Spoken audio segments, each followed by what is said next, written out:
नमस्ते, प्रणाम। कैसे हैं आप लोग? चलिए ठीक ही चाहिए।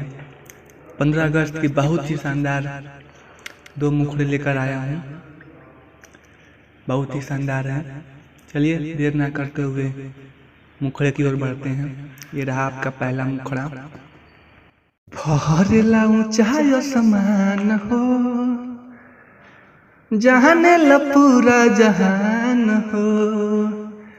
फहरेला ऊंचाई समान हो, जाने ला पूरा जहान हो। हंसते हंसते दिहले लोग जान हवे, हंसते हंसते दिहले लोग जान हवे। तीन रंग तिरंगा पहचान हवे, देशवा के शान हवे, देशवा के शान हवे। तीन रंग तिरंगा पहचान हवे, देशवा के शान हवे, देशवा के शान हवे।